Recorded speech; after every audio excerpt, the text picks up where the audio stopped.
Bien, en este segundo video vamos a seguir con la continuidad de la tradición, con esos estilos arquitectónicos que siguen aferrados a los estilos del pasado. Y ahora vamos a ver el neogótico y el eclecticismo. Recuerdan el cuadro que les presentaba en el video anterior sobre estas dos corrientes filosóficas troncales que son el racionalismo y el empirismo. Bueno, ahora vamos a quedarnos con el empirismo, cuyo principal exponente, uno de los principales exponentes es John Locke, y el movimiento cultural de este momento es del romanticismo, la cualidad estética es el pintoresquismo y el estilo arquitectónico va a ser el del neogótico. Bien, el empirismo es una doctrina filosófica que afirmaba que cualquier tipo de conocimiento procede únicamente de la experiencia, ya sea interna por la reflexión o externa por la sensación. Es decir, se opone totalmente al pensamiento racionalista que consideraba que se llegaba a la verdad a partir de la razón, del trabajo intelectual. Algunos de los exponentes, además de Locke, son Bacon, Hobbes, Berkeley, Hume, que se pusieron a las ideas justamente de los racionalistas. Locke afirmaba que no existen conocimientos innatos y que solo debe ser tenida en cuenta la experiencia. Y que conocer es comparar ideas, descubrir cuáles son sus relaciones y recién allí se puede juzgar. El movimiento cultural afín con esta corriente filosófica es el romanticismo, que se origina en el Reino Unido y en Alemania a finales del siglo XVIII. Es como una reacción contra la Ilustración y la corriente arquitectónica del neoclasicismo. ¿Por qué? Porque aquí se van a dar prioridad a los sentimientos. Va a surgir a partir de los aportes o de lo sucedido con la revolución industrial y con los materiales que se desarrollaron a partir de ella, así de forma industrial como el hierro y el vidrio. El jardín inglés va a ser también representativo de esta corriente del romanticismo. Su diseño va a buscar semejar un diseño natural, espontáneo, distinto al del jardín francés, racional, que era muy geométrico y estrictamente diseñado.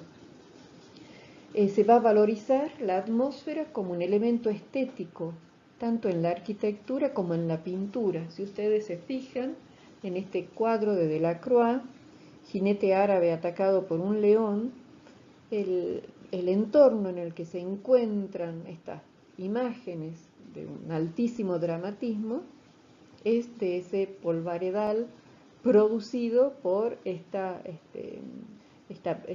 disputa, esta pelea. Entonces, la atmósfera, el entorno, van a ser elementos importantes que se desarrollan en el romanticismo, tanto en la pintura como en la arquitectura. Y va a haber un gusto por lo anecdótico y también por lo exótico, por lo diferente, por lo distinto. De hecho, el tema de este cuadro es un jinete árabe, algo muy diferente a lo que se vivía en ese momento en la Europa de ese entonces, del siglo XIX. La palabra romanticismo viene del adjetivo inglés romantic, que es esa actitud aventurera que se describía en las novelas de caballería que se denominaban romance. Entonces de ahí viene esta palabra.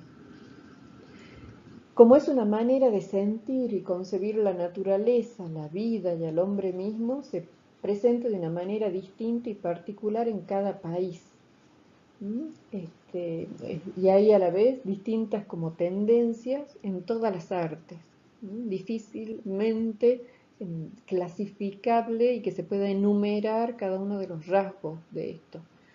Pero podemos sintetizar y decir que entre las características hay una evasión de la realidad por esos escenarios fantásticos o exóticos, hay una exaltación del individualismo, es decir, del individuo como centro de la composición, en el caso de una pintura, y como centro de la vida, en el caso de la filosofía. La originalidad, la expresión subjetiva, es el eje de la producción creativa, es hacer algo distinto, diferente, que se destaque.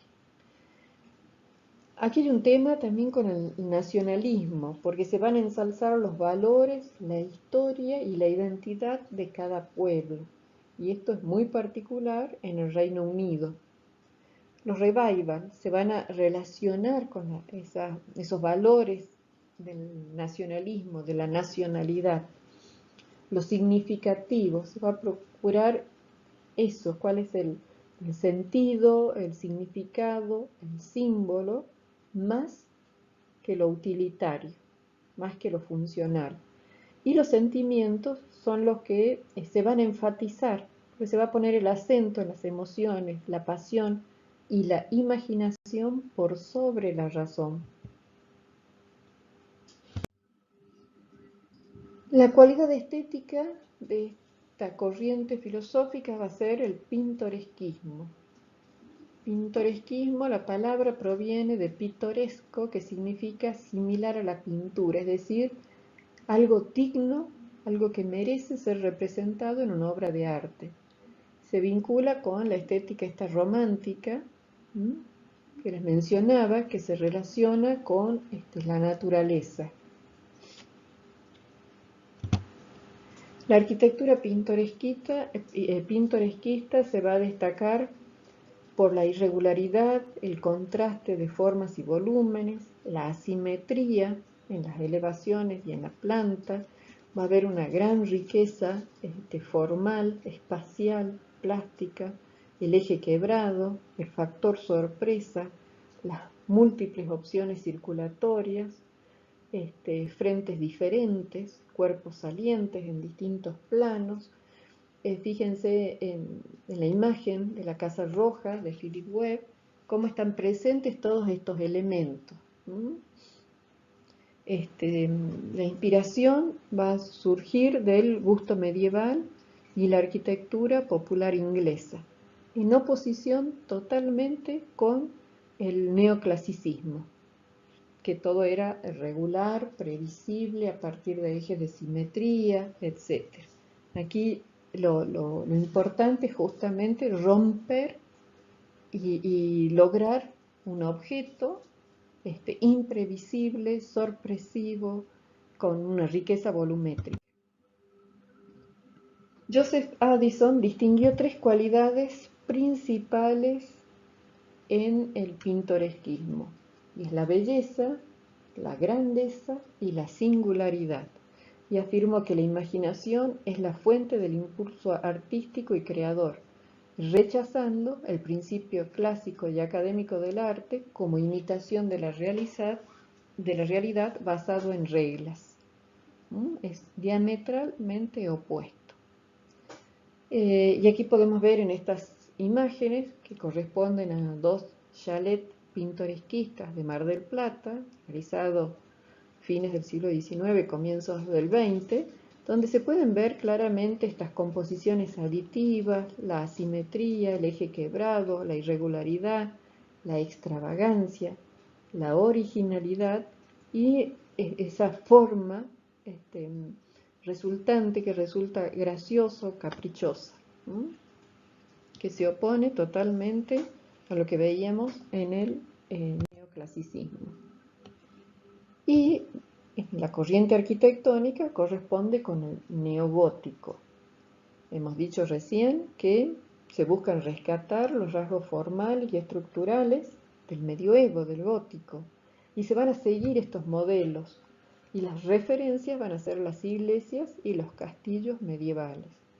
Implicó una exaltación de los ideales patrióticos propios del pensamiento nacionalista inglés del siglo XIX. Fue una expresión que contrastó totalmente con el pensamiento clásico. Y esto que se exaltan los ideales patrióticos del Reino Unido del siglo del medioevo, tienen que ver con que ellos ven en esa época como el origen de su nacionalidad.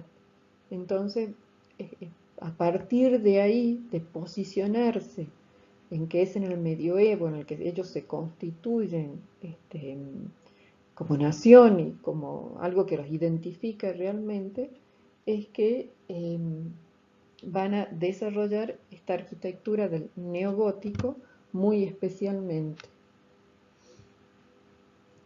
En Francia también va a estar presente el neogótico a partir de la restauración de los edificios góticos, y entonces va a ser como esa exaltación por lo exótico.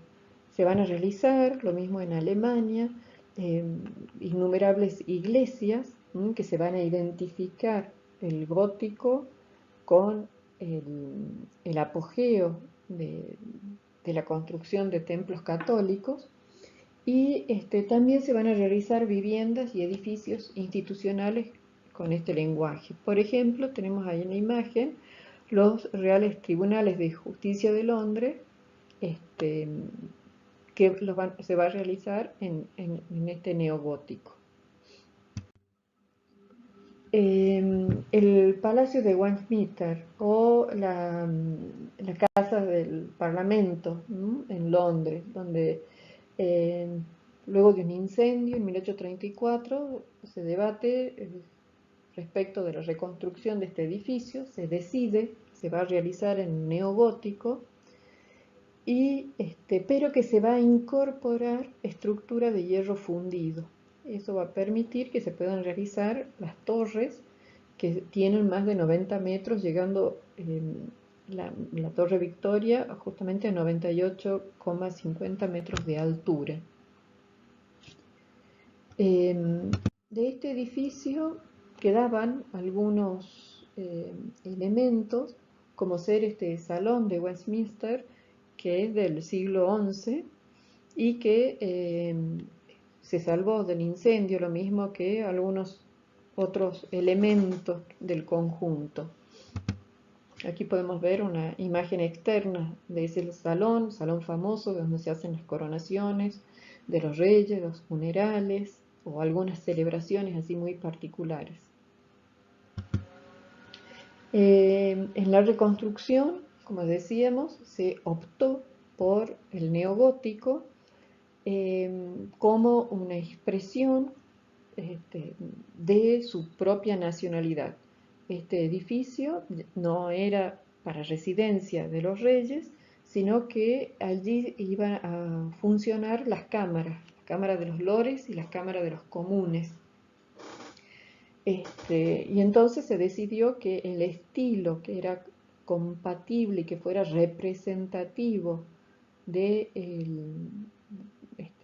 gobierno era el neogótico. Y es así como podemos encontrar distintos elementos de arquitectura propios del gótico, como los pináculos, las tracerías en las ventanas, los vanos apuntados, rosetones, esculturas, las gárgolas. Son distintos elementos que sin duda nos remiten a la arquitectura gótica. Luego podemos mencionar la estación de San Pancras en Londres. Está realizada en ladrillos, ladrillos que se dejan a la vista, de ahí el color rojo que tiene, y que también se combinan con estructuras de hierro, lo que va a posibilitar que al interior exista grandes espacios libres sin apoyos intermedios. Como se puede ver, es este sistema estructural propio de la arquitectura tecnológica, que aprovecha las tecnologías, la producción en serie de estos elementos, que ahora se puede obtener fácilmente gracias a la industrialización, a la revolución industrial. Y en Argentina, cuando se decide realizar la capital de la provincia de Buenos Aires, es decir, fundar la ciudad de La Plata en 1880, se van a construir los distintos edificios institucionales, como Casa de Gobierno, Palacio Municipal, Museo de Ciencias Naturales, etc. Y para la catedral se va a optar por el neogótico. Y aquí se hizo un edificio neogótico fiel a lo que eran los edificios del medioevo de las catedrales de Amiens y de Colonia, que sirvieron de inspiración. Ustedes pueden ver ahí en blanco y negro un dibujo de lo que iba a ser el edificio completo, que se termina de completar con las dos torres recién en 1999. Bueno, aquí una imagen de esta catedral en ese eje monumental donde se van a instalar todos los edificios institucionales de la ciudad de La Plata.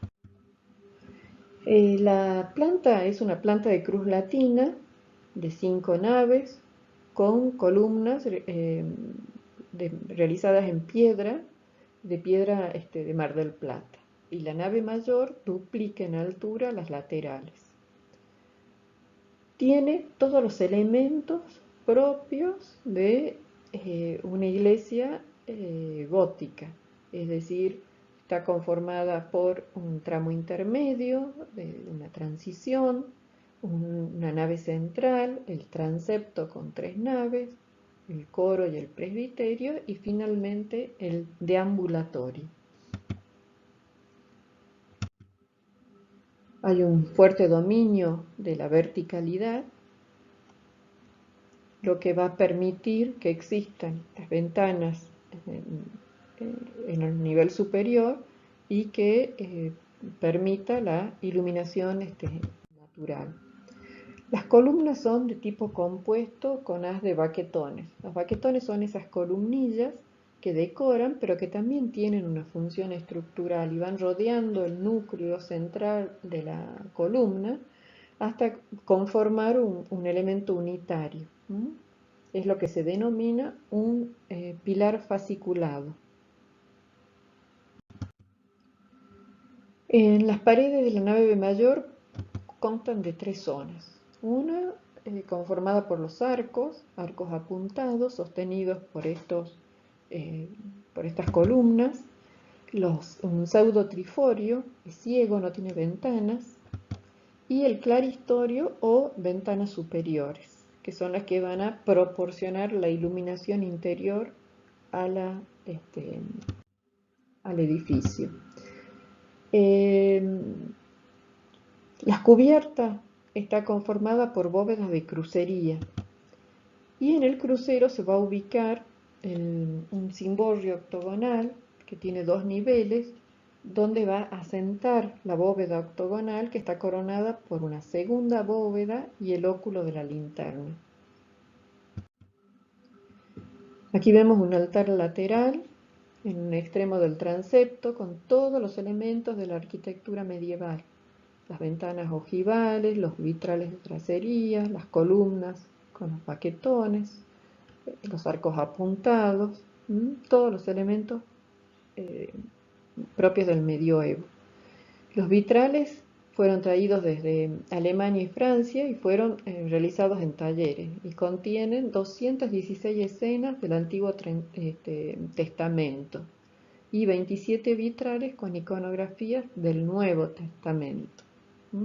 Recuerden que era una forma de catequizar al pueblo, que no se disponía en el medioevo de de imprenta y de libros que se pudieran publicar, entonces una forma de enseñar la doctrina era a través de los vitrales.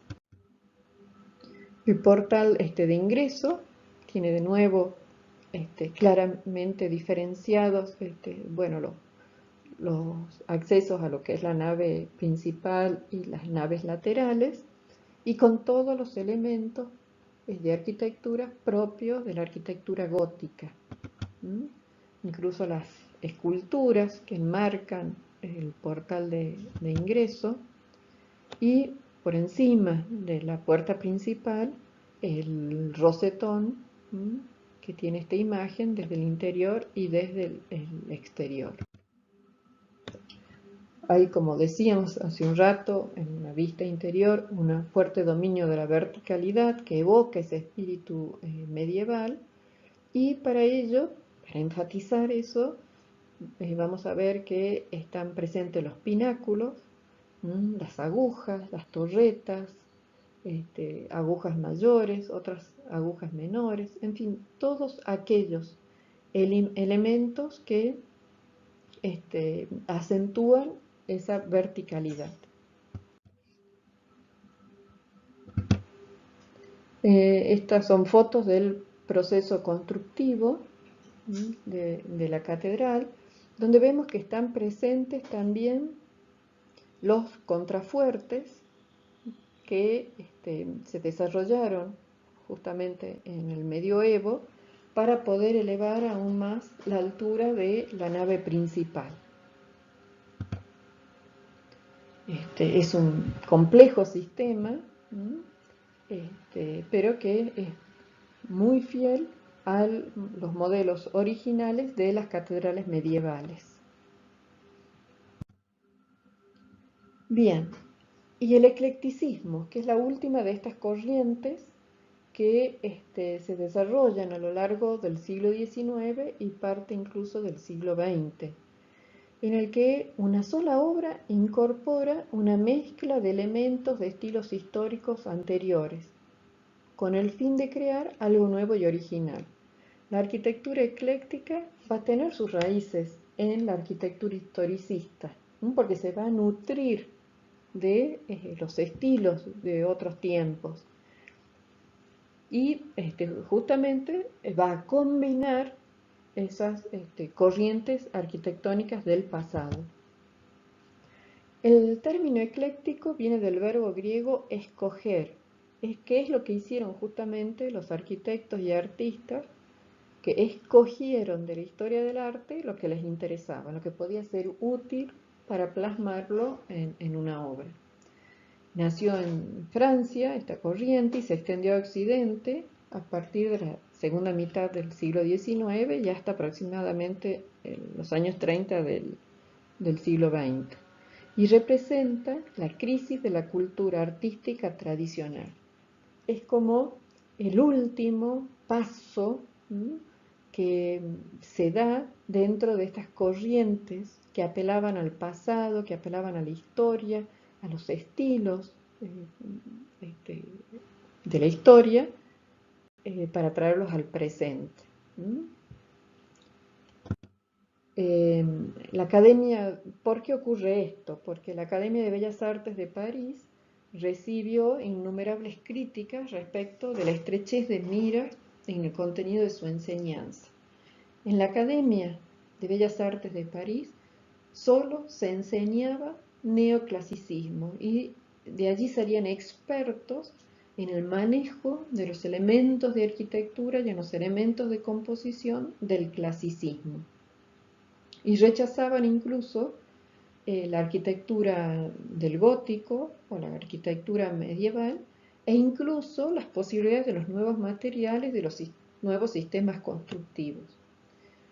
Entonces, ante tantas críticas, la Academia resolvió formular un nuevo programa amplio en el que se daba libertad absoluta al artista, al arquitecto, para elegir la forma de resolver su obra. Es decir, ellos podían elegir cualquier estilo a partir de este momento. Ahora ya no dependían de las normas que daba la academia, sino del sentimiento de cada artista, de la inspiración de cada artista por sobre la razón. Y esto dio pie a una libertad individual y al primado de la fantasía, porque se abren los caminos a nuevos lenguajes y a nuevas formas de hacer arquitectura. Eso lo vamos a desarrollar, a esos nuevos caminos que se abren acá con el eclecticismo, en la clase de mañana. Bien, por ejemplo, Palacio de Justicia de Bruselas es una síntesis entre un neoclásico y un neobarroco. El Palacio de Justicia de Roma, entre un neorrenacentista y un neobarroco. El Palacio de las Comunicaciones de Madrid, hay una mezcla entre un modernismo, un neoplateresco y un barroco salmantino. Y fíjense que ya estamos en el siglo XX. Es decir, se abren las puertas a esa libertad creativa individual de los artistas.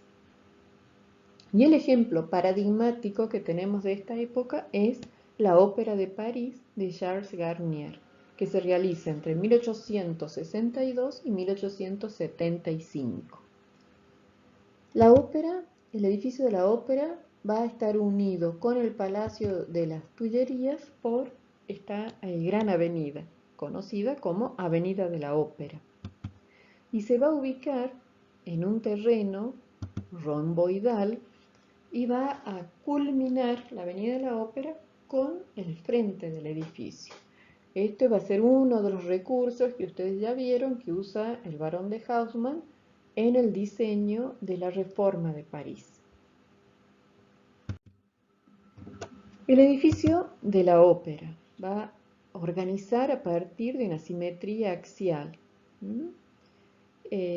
Una simetría que se va a dar tanto en planta como en alzado, que va a determinar incluso las circulaciones y la organización, las dimensiones en volumen de los distintos ámbitos, de los distintos espacios.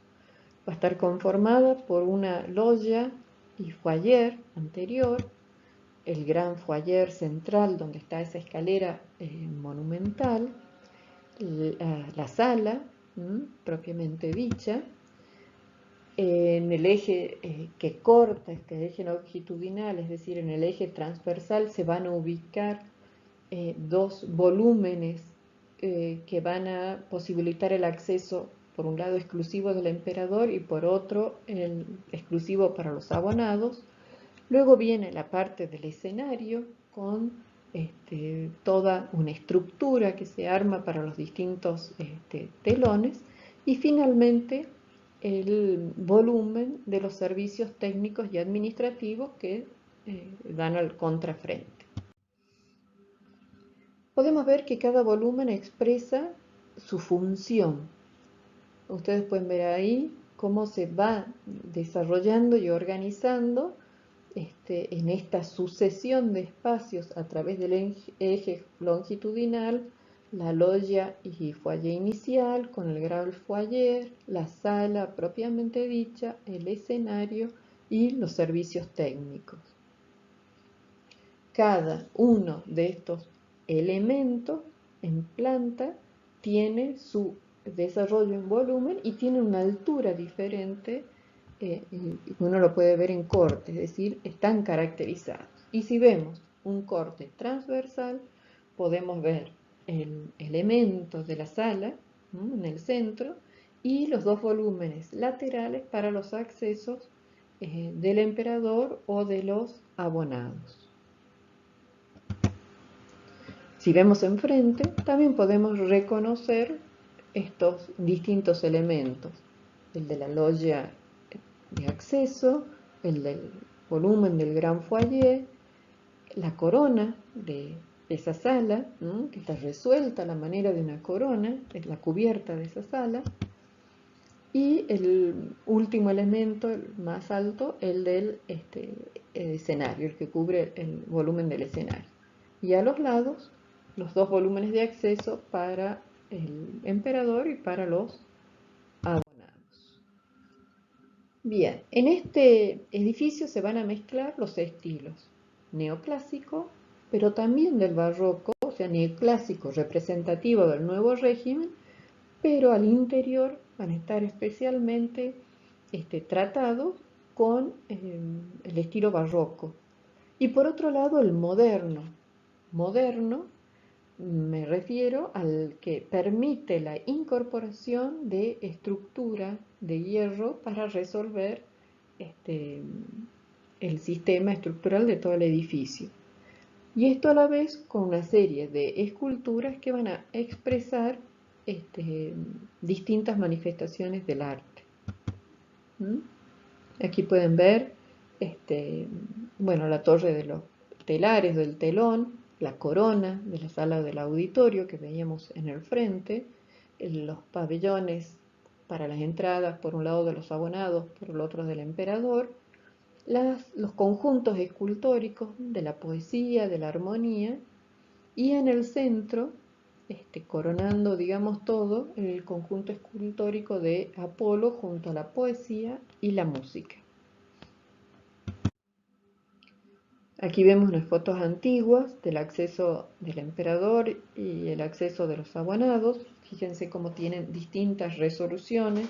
El del emperador está previsto que llegue con un carro y que suba hasta el ingreso propiamente dicho. En cambio el de los abonados es un ingreso peatonal, con menos ornamentación y bueno, mayor sencillez. Y el frente posterior que tiene una resolución muy sencilla porque, bueno, quedaba en el contrafrente para todos los servicios administrativos. La fundación se realizó en hormigón, ya que el terreno era pantanoso y había un lago subterráneo, entonces el arquitecto tuvo que generar un sistema para drenar las aguas subterráneas y colocar una cisterna. Y sobre esa cisterna es que fue construido el edificio. Aquí podemos ver cómo el sistema estructural, el sistema portante es de hierro, pero que está recubierto por mampostería y que ella es la que reviste justamente los estilos que hemos mencionado, del neoclásico, el barroco y el barroco. Aquí en el proceso constructivo, cuando ya se está terminando el edificio, pero podemos ver cómo funciona a la manera de un ropaje que cubre esa estructura metálica. Y aquí vemos el gran foyer, ese elemento central que antecede a la sala, de importantes dimensiones y con una decoración muy fastuosa, un gran salón con esa escalera importante, ¿no es cierto?, que le da escala y le da esa riqueza espacial a lo que es este gran foyer. Ahí tienen una imagen más completa de todo ese espacio extraordinario. Y las dimensiones también de lo que es el foyer propiamente dicho, que está íntegramente decorado a la manera barroca. Esta decoración comprende muchas esculturas y elementos ornamentales que nos remiten al Palacio de Versalles, esos interiores tan decorados y ornamentados que son propios del barroco.